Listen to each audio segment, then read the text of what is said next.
Perhaps the most damaging blow to Darwin's theory is the fossil record. If all living organisms have descended from the same primitive life form, then the rock strata of the Earth should be filled with the fossilized remains of animals that were once part of a great evolutionary chain. A chain of small biological modifications, ultimately leading to a spectacular diversity of life.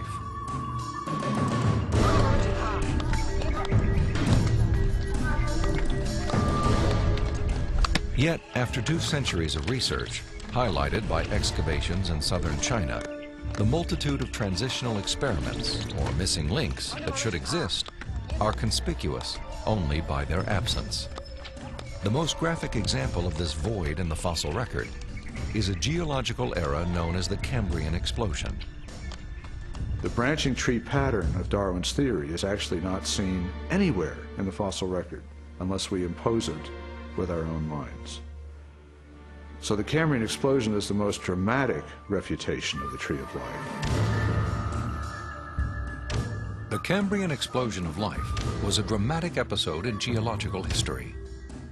Usually dated at about 530 million years ago, the exquisitely preserved Cambrian fossils reveal that the body plans for virtually every major animal phyla appeared, not gradually and slowly as Darwin had speculated, but instead with astonishing suddenness.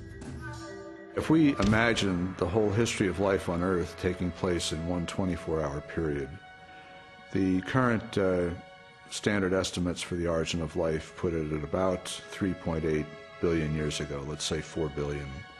So if we start the clock then, our 24-hour clock, 6 hours, nothing but these simple single-celled organisms appear, the same sort that we saw in the beginning. 12 hours, same thing. 18 hours, same thing. 3/4 of the day has passed, and all we have are these simple single-celled organisms. Then at about the 21st hour, in the space of about 2 minutes, boom, most of the major animal forms appear in the form that they currently have in the present. And many of them persist to the present, and we have them with us today. Less than 2 minutes out of a 24-hour period. That's how sudden the Cambrian explosion was. In a geological instant, the animal kingdom leaped from small, relatively simple organisms to extraordinary creatures with spinal cords, compound eyes, and articulated limbs. The record of this explosion of life looks nothing like Darwin's slowly branching tree.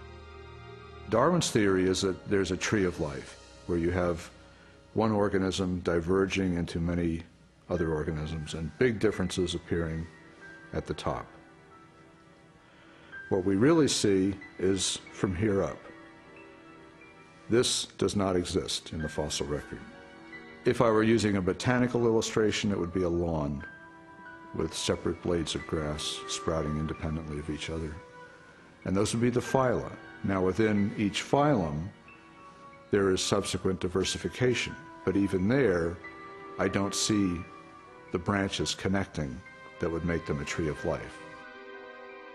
As scientists, it's not our job to force the evidence into a theory that just doesn't fit it. And so I have absolutely no desire or reason to uphold Darwin's theory at this point.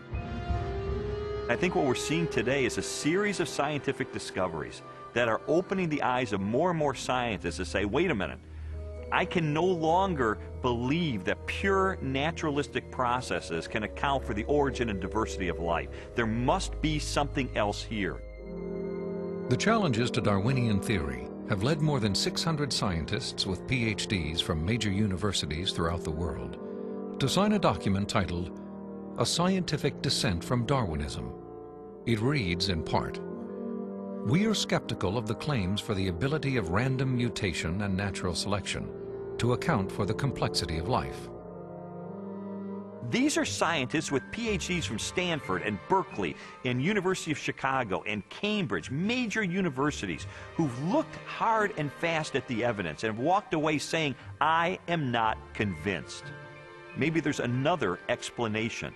Personally, the negative evidence forced me to conclude that Darwinism would require a blind leap of faith that I just had no good reason to make. Froebel's rejection of Darwinism and materialistic science was also based on the large body of positive evidence for intelligent design. Evidence he first confronted in the science of cosmology, which explores the origin of the universe.